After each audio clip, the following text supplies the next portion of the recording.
They reported her missing, but they already knew exactly where she was, sealed in a plastic bin and left to rot for nearly a year. 12-year-old Mimi Torres Garcia slowly wasted away inside her own Connecticut home, starved, zip-tied, and forced to live in the corner on pee pads like an animal. After her mother withdrew her from school and claimed she was homeschooling, Mimi vanished from the outside world as the adults in her house allegedly tortured her for months. Her aunt even took a photo of Mimi tied up and admitted that she knew the girl was going to die. When Mimi finally succumbed to the torture sometime in late 2024, they didn't call for help. They instead hid her corpse in the basement for months, then stuffed her body into a sealed plastic container and moved it with them to another house. The mother's boyfriend allegedly dumped the container behind an abandoned property, and it sat there for nearly a month until a passerby reported the smell. When police opened it, they found the decomposed remains of a little girl who had once been full of life. As of now, all three adults, Mimi's mother, her aunt, and the mother's boyfriend, have been arrested and charged with murder and abuse of a corpse.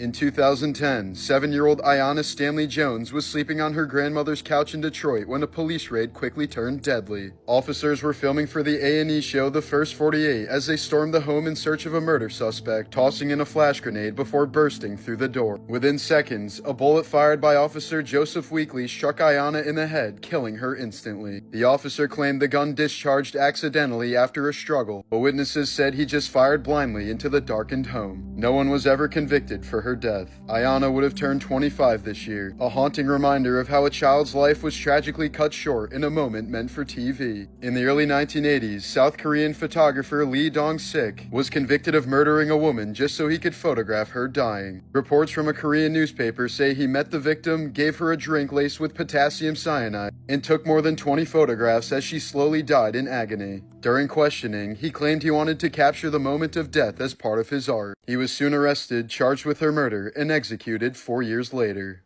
This man is exactly why you should always lock your doors no matter what. Richard Chase, known as the Vampire of Sacramento, was a severely schizophrenic serial killer who believed his blood was drying up since he couldn't get his schlong up. In his twisted mind, the only cure was to drink blood and consume organs to restore himself. He started with wild animals, blending their organs with soda, but in 1977 he escalated, murdering 6 people within a month. He had one horrifying rule: if a door was locked, he walked away, but if it was unlocked, he took it as an invitation from God to enter. Once inside, Chase committed violent crimes so graphic even veteran detectives vomited. He shot his victims, drank their blood straight from the wounds, disemboweled them, cannibalized body parts, and even stuffed animal feces into their mouths. In one case, he decapitated a 22-month-old baby and blended the organs into a drink. Police later found a blender filled with human organs mixed with orange juice, a human smoothie he kept in his fridge like groceries. While in court, he showed zero remorse, insisting that he had to kill or else he would die.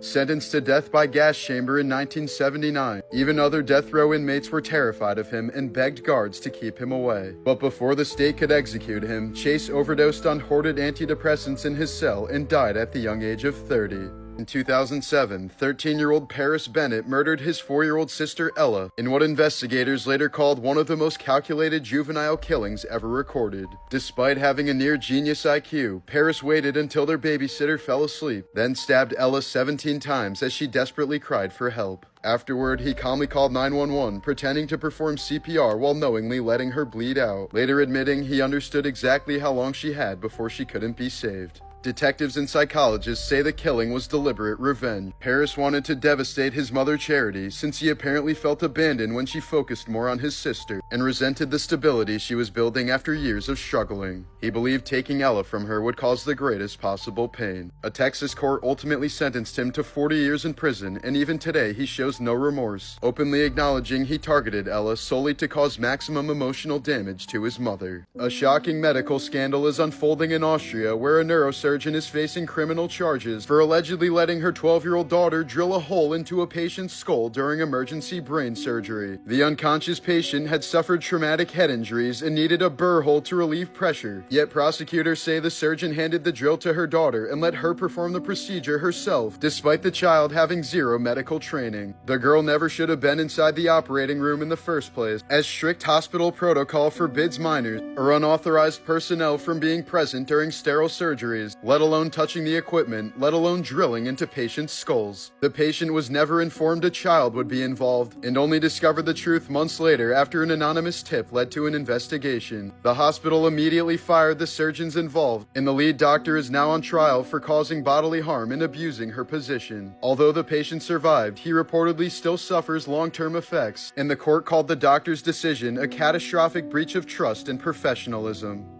18-year-old Kylie Montero thought she was starting her future, newly graduated, 11 weeks pregnant, and dreaming of naming her baby girl Eleanor. But instead, she walked straight into a nightmare. Her boyfriend, 22-year-old Gregory Groom, had a violent history she tried to escape, even hiding in a domestic abuse shelter for 3 weeks. But like too many victims before her, she went back hoping he'd change. On August 6, 2025, during a late-night visit to his house, an argument turned terrifying when Gregory threw her to the ground, pulled her hair, and started strangling her. Knowing something was seriously wrong, she sent one last chilling text to her sister. "My phone is at 4%. If I die, it was Greg." Moments later, he reportedly stabbed her in the neck and chest, killing not just Kylie, but also the unborn child she was excited to raise. Instead of calling for help, he spent hours digging a grave in his own backyard, and around sunrise, he shoved her body into the shallow hole like trash. For 13 days, Kylie's family begged for answers while Gregory acted innocent, until police finally found her buried behind his house. He was arrested and has pleaded not guilty. In 1993, 16-year-old Marie Robard seemed like the perfect student, quiet, polite, straight A's, and deeply trusted by her single father, Stephen. They lived alone together, and friends said she appeared mature and responsible, even helping to care for him. But beneath the surface, Marie was quietly angry about one thing: a custody ruling that forced her to live with her dad instead of her mother. She grew more distant over time, secretly obsessing over how to change her situation. Then one night, her father suddenly collapsed in excruciating pain and died just hours later. Doctors believed it was a heart attack, and Marie played the role of a heartbroken daughter so well that nobody suspected a thing. Life moved on. Over a year passed before a friend came forward with a chilling confession. Marie had stolen barium acetate from her school's chemistry lab and mixed it into her dad's refried beans, calmly poisoning him just so she could live somewhere else. Investigators exhumed the body, confirmed the toxin, and charged her with murder. She was charged as an adult, convicted, and sentenced to 28 years in prison. But in a shocking twist, the honor student killer was paroled after just 7 years, walking free before she even turned 30.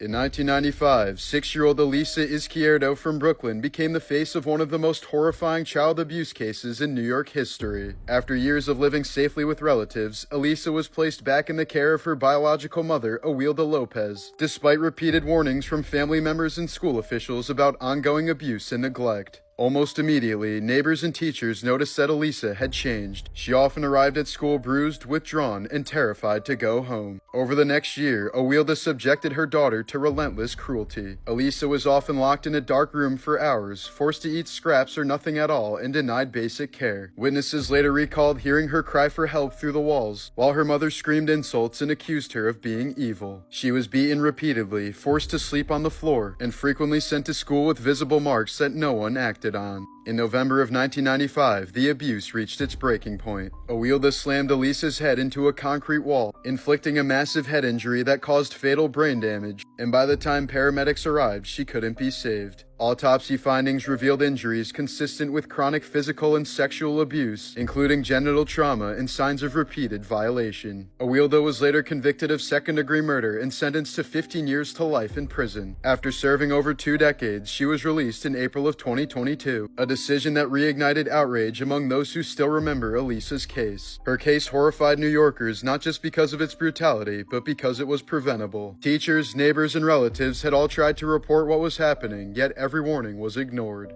In the aftermath, the city passed Alisa's law, aimed at preventing child welfare agencies from concealing such failures ever again. Michael J. Fox was at the peak of his career when his life quietly turned into a tragedy. While filming Doc Hollywood at just 29 years old, he was diagnosed with early-onset Parkinson's disease, something doctors typically only see in elderly patients. He was so young that he thought the diagnosis had to be a mistake, but when specialists confirmed it, he went home, stared at the wall, and quickly fell into a deep depression. isolation, drinking heavily and hiding the truth from everyone for years, even his castmates. As the disease slowly destroyed his body, the world had no idea that while he was smiling and cracking jokes on the sitcom Spin City, his hand was shaking uncontrollably off camera. Directors had to constantly hide his symptoms by forcing him to sit during scenes or hold props with both hands. But Parkinson's didn't just steal his movement, it came with the threat of dementia, hallucination, and total loss of independence, a slow countdown he could do nothing to stop. Fox has since shattered bones from violent falls, undergone risky spinal surgery, and admitted that every day he wakes up with less control than the day before. The once energetic Back to the Future star has spent over 30 years watching himself fade in slow motion, and he said the moment he was diagnosed, "I felt my future get sucked out of the room." But instead of giving up, Michael turned his pain into purpose, founding the Michael J. Fox Foundation, which has now raised over $2 billion